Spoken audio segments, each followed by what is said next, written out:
First modern Britons had dark to black skin, Cheddar Man DNA analysis reveals.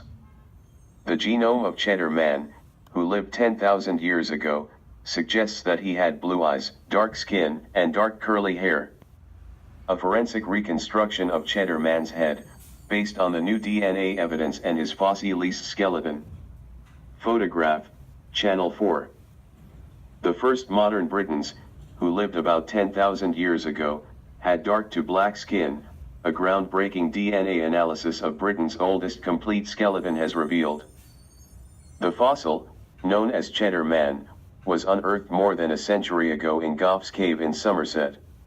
Intense speculation has built up around Cheddar Man's origins and appearance because he lived shortly after the first settlers crossed from continental Europe to Britain at the end of the last ice age. People of white British ancestry alive today are descendants of this population. People of white British ancestry alive today are descendants of this population. People of white British ancestry alive today are descendants of this population.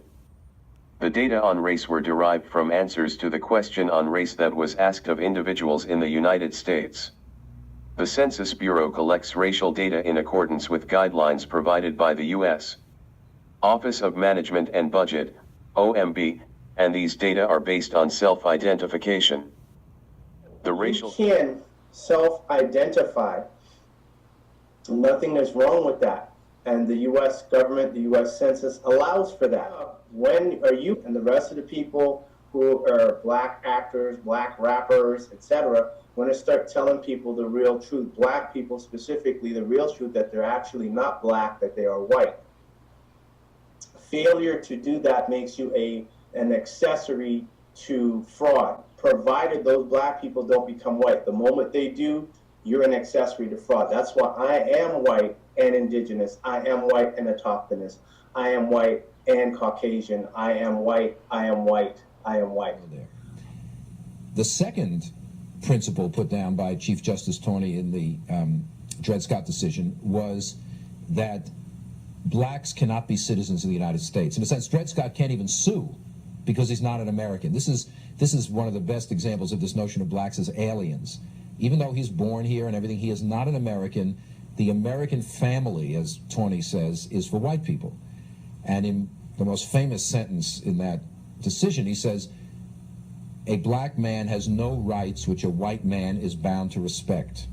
Now, he's not saying blacks can be killed with impunity. What he's saying is, legally speaking, they are not part of the body politic. They are not part of the we the people that created the Constitution, and therefore they're just outside of the system. So they don't have any rights under the Constitution because the Constitution is for white people. There are a lot of zebrafish in my laboratory because I'm a geneticist and I study how mutations occur, which is how cancer occurs. And I use pigmentation to detect those mutations. By chance, the light skin-colored fish that I use for that research also taught us a lot about how Europeans, how humans became lighter skinned. What Professor Chang discovered was perhaps one of the most important genetic mutations ever found. A single change among literally billions of coded instructions within zebrafish DNA that reduced black pigment from their stripes. Soon after, this identical genetic mutation was found in fair-skinned Europeans. There was a magic moment in this research. When I got back the results that showed that the number and the size and the amount of pigment in light-skinned zebrafish were all diminished, and the same thing happened in humans. When I opened the textbook and saw that same thing, I began to sweat. Not only did light-skinned people evolve from black-skinned people, but lighter-skinned people, whether they're European or whether they're Asian, like me, were actually mutants of the dark-skinned people. This was remarkable because we had only inferred on the basis of circumstantial evidence that this must have occurred in evolution, but we didn't have any concrete genetic evidence. Now we do. People of white British ancestry alive today are descendants of this population. But lighter-skinned people, whether they're European or whether they're Asian, like me, were actually mutants of the dark-skinned people. Lepers alive today that self-identify as white are descendants of dark to black-skinned people. Yet lepers self-identify as white, and call people with dark skin black, knowing lepers themselves are mutations of the original darker hue white original sun people. White. A person having origins in any of the original peoples of Europe, the Middle East, or North Africa. Truth, right? Persons of African descent cannot be, nor were ever intended to be citizens under the United States Constitution. Plaintiff is without standing to file a suit. Black has no standing at law.